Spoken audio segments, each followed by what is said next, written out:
कि यह सरकार लोगों की सरकार नहीं है, किसान की, मजदूर की, जनता की सरकार नहीं है। केवल चंद लोग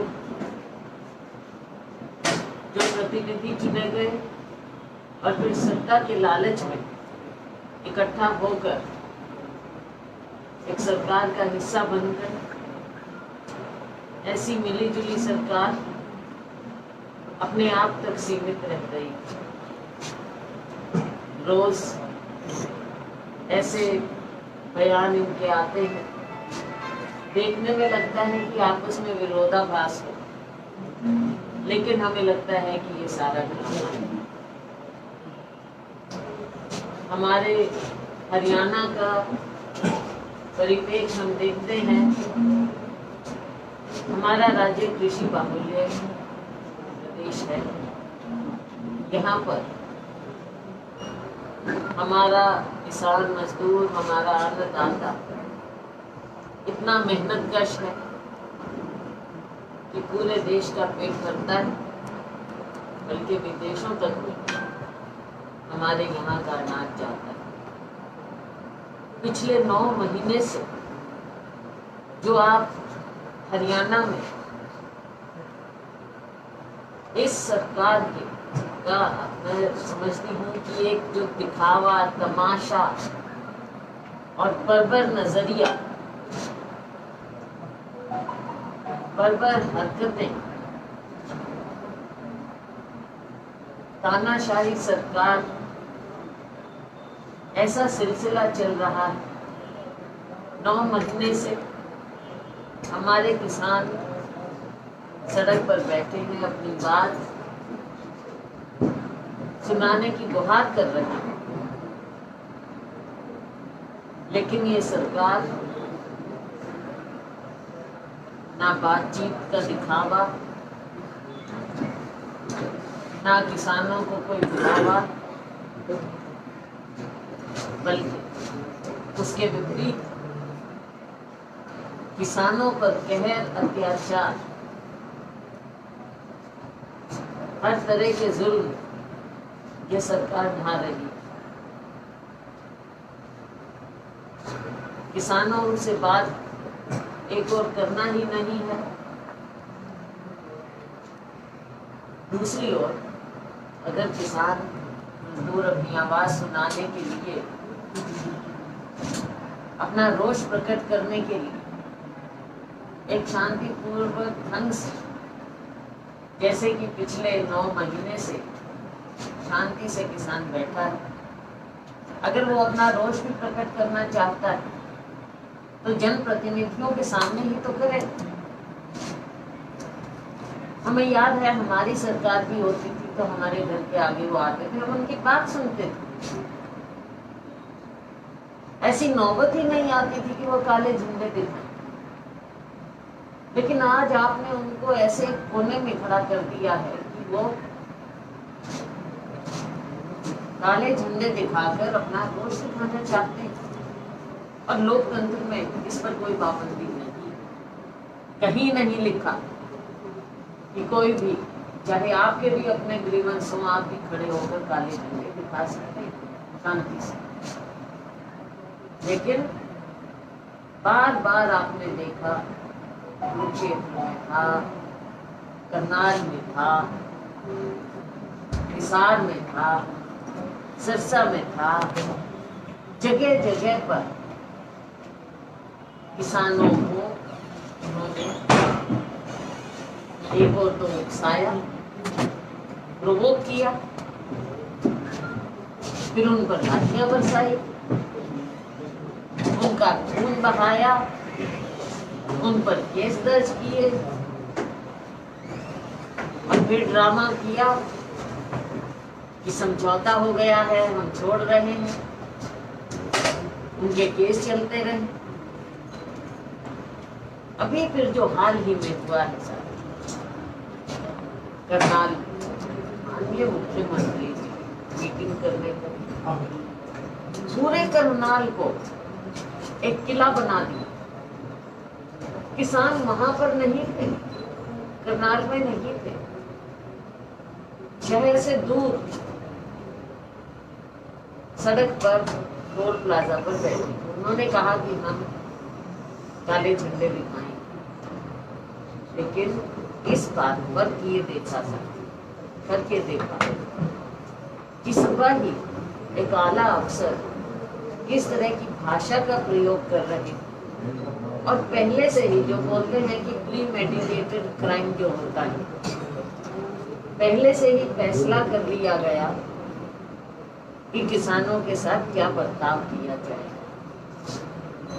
ये भी नहीं कि लाठी मारना, सीधा कि सर फोड़ना, और जो आगे आए उसका सर फूटा हुआ होना चाहिए। साथियों,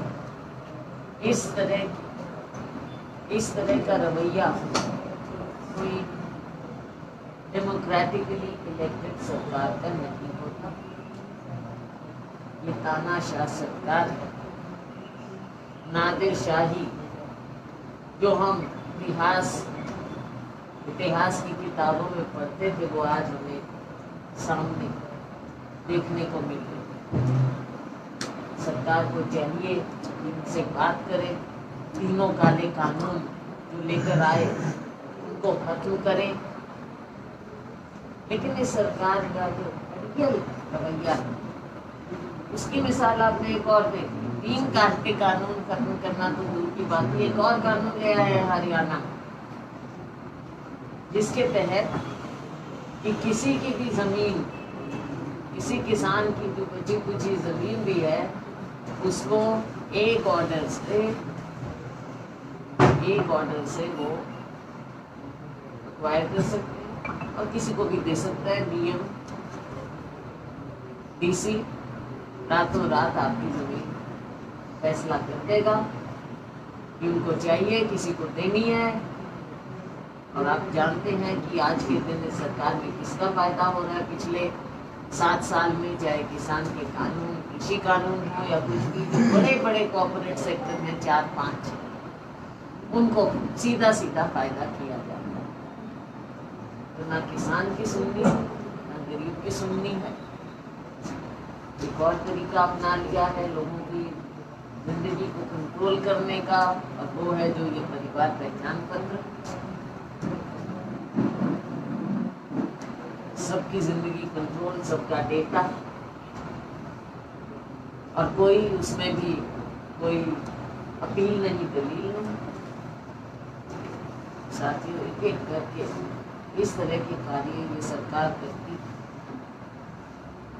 और कुछ है कहने को, मैं सिर्फ एक और बिंदु पर बात करके आप लोग को पूछना चाहूँ। कल हम लोग हमारे प्रभारी श्री विवेक बंसल जी के नेतृत्व में नेशनल ह्यूमन राइट्स कमीशन को मिले थे। हमने ये सारी बातें की, हमने मेमोरेंडम भी दिया, उन्होंने हमारी बात पूरे संयम से सुनी और हमें आश्वासन दिया कि वो इन सब बातों को गौर से देखें और जो उचित कार्रवाई होगी वो उसे करेंगे।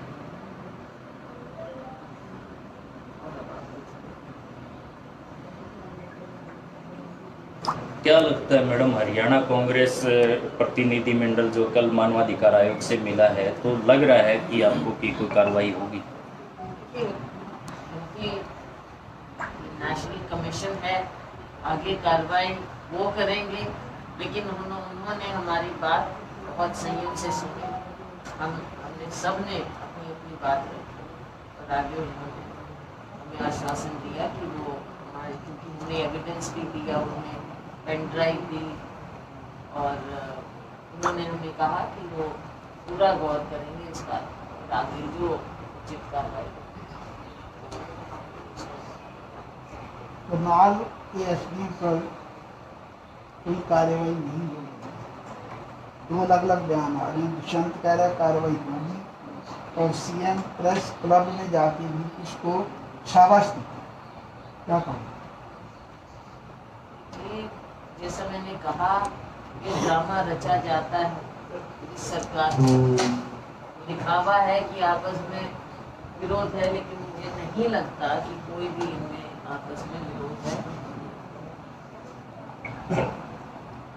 अगर उप मुख्यमंत्री एक बात कह रहे हैं, पब्लिक में कहने की क्या बात है? कार्रवाई करवाएं। मुख्यमंत्री है राज्य में, पर आप भी का हिस्सा है, उन्हें मुख्यमंत्री जी से बात करके कार्रवाई करवानी चाहिए।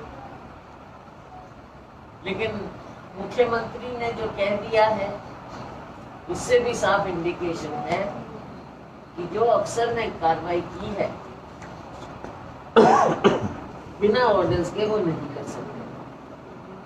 और मुख्यमंत्री जी ने यह फिर कहा है, एग्जैक्ट उनके वर्ड्स तो मुझे नहीं पता, लेकिन उन्होंने कुछ ऐसा ही कहा है कि कोई गलत नहीं किया और आगे भी इस तरह की कुछ हो सकती है तो सख्ती बरती जाएगी। सख्ती का क्या मतलब होता है? सख्ती का क्या मतलब? सख्ती तो तरह तरह की होती है। क्या सिर फोड़ना, लोगों का खून बहाना, इसको सख्ती कहते हैं? इसका मतलब तो लोकतंत्र और लोकतांत्रिक जो हमारी वैल्यूज हैं उसमें इनका विश्वास तो है ही नहीं। पहले ये सरकार सामने आए, बताए क्या कार्रवाई कर रही है। और सरकार का पता चलना चाहिए, ना कि अलग अलग मेंबर्स कुछ बोले। मुख्यमंत्री उप मुख्यमंत्री, ये तो लोगों को गुमराह करने की बात है। ये पब्लिक ओपिनियन कांग्रेस की फेवर में जैसे आगे आने वाले टाइम में दिखाई दे रहा है, क्या उसका कंसोलिडेशन आपकी पार्टी कर पाएगी? तो पब्लिक ओपिनियन की बात ये है कि लोग इस सरकार के खिलाफ हैं। पिछले चुनाव में ठीक थे, ये तो गुमराह किया गया, 75 पार, मुश्किल से 40 आई, तो मिलके सरकार बना ली। ये सरकार तो पहले ही पब्लिक ओपिनियन के खिलाफ बनी हुई है, लेकिन उसके बाद जिस तरह की इनकी कारगुजारी, जन विरोधी नीतियां हैं सारी, तो लोग इनके साथ हैं नहीं, चाहे कर्मचारी हैं, चाहे युवा वर्ग है, चाहे कोई भी नागरिक, गरीब से गरीब, मिडिल क्लास।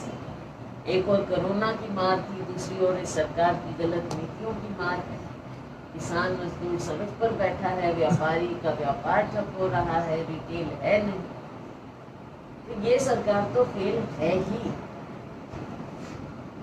और लोगों को सामने विकल्प नजर आता है केवल कांग्रेस पार्टी का।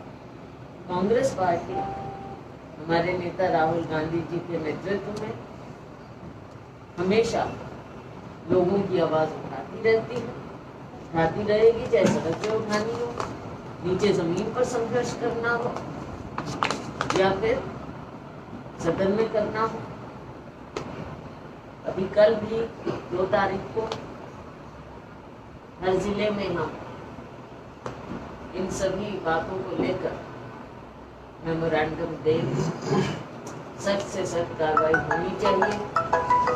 एक किसान की मौत भी हुई है, वो भी आप देख रहे हैं। ये एक दिन की बात नहीं, बार बार ये सरकार इस तरह। मैडम जी, एक सवाल है, जैसा कि आपने बोला कि लोग इनसे त्रस्त हैं, इनकी नीतियां भी खराब हैं, इनकी 40 सीटें आई, तो क्या आप मानती हैं कि वो 40 सीटें भी कहीं ना कहीं कांग्रेस की देन है कि उनका टिकटों का गलत वितरण हुआ जिसके कारण बीजेपी को फायदा हुआ? मैं आपसे भी एक सवाल करना चाहूँगी कि पूरा मीडिया भी उस समय ये नहीं मानता था कि कांग्रेस की 31 सीट भी आ सकती है। मीडिया भी तकरीबन इनके कहने में बह गया और लोग मानने लगे कि उनकी 75 पार आए, लेकिन आम जनता नहीं चाहती। लोग तो हमको कहते थे कांग्रेस को कि क्या चुनाव लड़ रहे हो तुम तो डबल डिजिट पे नहीं आओगे, लेकिन हमारी 31 आई। तो ये सब चीजें बाद में कहने वाली होती है, लेकिन जनता इनको नहीं चाहती। और आने वाले समय में कांग्रेस को भी जनता चाहिए। ऐसा है कि आप प्रदेश के प्रेसिडेंट हैं, तो आप हाईकमान को किस तरह की प्लानिंग देंगे कि जो आपका जनमत जो है सत्ता तक ले जाए? जनमत तो पहले भी था, वो नहीं हो पाया टिकट का, जिसने ऐसा था। अब की बार ज़्यादा अच्छा है, तो आप किस ढंग से उस कंसोलिडेट करके वहाँ पर रख के सत्ता में परिवर्तन ले पाएंगे उस बिल्कुल पब्लिक में? सत्ता की ओर ये पॉलिटिक्स है, और हम जिम्मेवार कांग्रेस पार्टी, जिम्मेवार पॉलिटिकल पार्टी, हमने पहले भी सरकार चलाई, हम आगे भी सरकार बनाएंगे लोगों की मर्जी से, अपने कार्यकर्ताओं के परिश्रम से, और हमारे शीर्ष नेतृत्व राहुल जी, सोनिया जी की प्रेरणा से, उनके निर्देश से सभी मिलकर जैसा अभी कार्य कर रहे हैं, आने वाले समय में और भी मेहनत करेंगे और हम कांग्रेस पार्टी को सत्ता में लाएंगे लोगों की मर्जी के अनुरूप। नगर पालिका चुनाव बीजेपी अपने चुनाव चिन्ह लड़ेगी, कांग्रेस कैसे लड़ेगी? अब जो विचार कर रहे हैं, पहले भी हमने कॉर्पोरेशन में लड़ा था और आने वाले समय में हम फैसला लेंगे। करनाल एपिसोड हुआ है जो करनाल एपिसोड में हुड्डा और खट्टर साहब दोनों एक दूसरे पर आरोप करते हैं कि इनकी वजह से हो रहा है। तो सेंटर एपिसोड हत्या का नाम नहीं आया, सिर्फ हुड्डा खट्टर को नेल्लो क्यों मिले? क्या इसमें आप किसकी करते हैं? हुड्डा साहब की तरफ देखो कौन क्या कहता है, मेरा तो उस पर कुछ वो है नहीं, लेकिन ये मैं जरूर कहना चाहूंगी कि कांग्रेस पार्टी किसान मजदूर के साथ खड़ी है। जो आंदोलन है किसानों का, वो किसानों का अपना आंदोलन है, वो कोई राजनीतिक पार्टी का आंदोलन नहीं। जो किसान जगह जगह पर बैठे हैं, टोल प्लाजाओं पर या वैसे सड़कों पर बैठे हैं, वो किसान संगठन है। अब किसान, ये अलग बात है कि आप भी किसान हो सकते हो, मैं भी किसान हो सकती हूँ और इसमें हम शामिल हैं, लेकिन किसान की लड़ाई कांग्रेस पार्टी राजनीतिक रूप से लड़ रही है और हम अपनी राजनीतिक लड़ाई लड़ते रहेंगे। हमें कोई ज़रूरत नहीं है कि हम किसानों को उकसाएं या क्या करें या उनके बीच में घुसें। कांग्रेस पार्टी में हुड्डा स्पेशल टारगेट हो रहे। तो देखो अब मुख्यमंत्री जी के और उनके बीच की बात। एक विधानसभा में किशन मिड्डा ने मैडम प्रस्ताव रखा है कि खट्टर साहब को रफूजी कह रहे हैं, पंजाबी कह रहे हैं, अगर सिंह के नाम पे फायदा नहीं होना चाहिए। तो कुछ मिड्डा साहब ने प्रस्ताव रखा है, इसका विरोध होना चाहिए। कह रहे हैं उन्होंने विधानसभा में उठाई कि भी मुख्यमंत्री के ऊपर रफूजी पंजाबी का शब्द प्रयोग हो रहा है। कुछ जगह एक वीडियो वायरल हुआ है कि अगर सिंह के नाम पे फायदा नहीं रखा जाना चाहिए, प्रोग्राम के नाम पे रखा जाना चाहिए। देखो लोग अपनी राजनीति भुनाने के लिए कुछ भी कर सकते हैं, लेकिन कांग्रेस पार्टी 36 बिरादरी की पार्टी है और हम सबको मान सम्मान देते हैं, हर वर्ग हर जाति। जैसे जी आज का ही लें तो घरेलू गैस में जी 25 रुपए की बढ़ोतरी करी है सरकार ने आज ही। 890 के सिलेंडर पहुंच गया है, 100 रुपए पेट्रोल। उसके बावजूद कांग्रेस इन बातों को मुद्दा क्यों नहीं बना पा रही है? आपने बिल्कुल ठीक बात नहीं है। एक बार नहीं, बार बार कीमतें बढ़ा रही है, चाहे पेट्रोल डीजल की हो, चाहे गैस की हो, एलपीजी की हो। इस सरकार का केवल दिखावा है। आपको याद दिलाना चाहूंगी कि ये कैसे कपड़े उतार कर प्रोटेस्ट किया करते थे अपने समय, और माननीय प्रधानमंत्री जी के पुराने वीडियो भी वायरल होते हैं। लेकिन इस सरकार को कोई शर्म नहीं।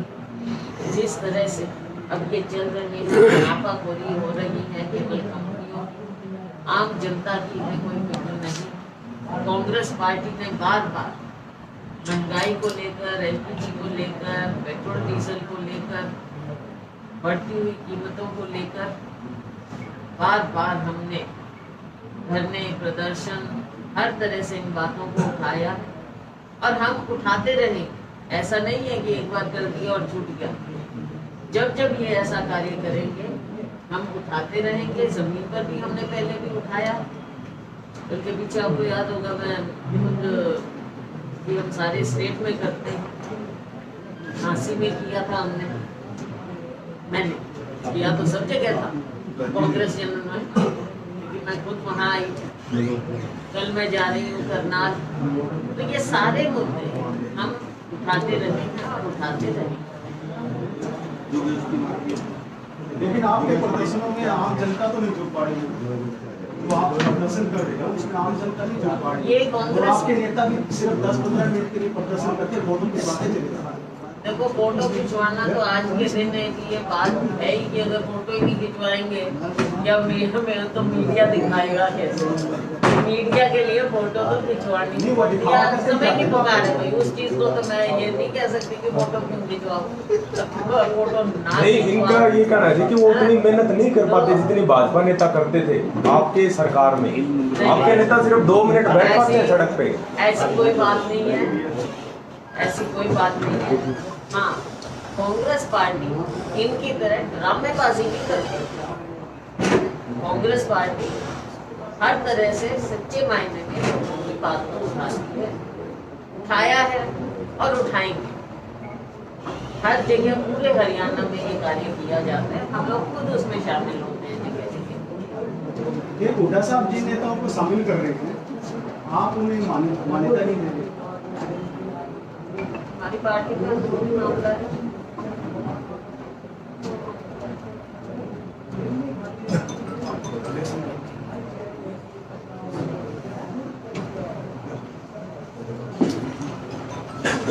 देखो बोलो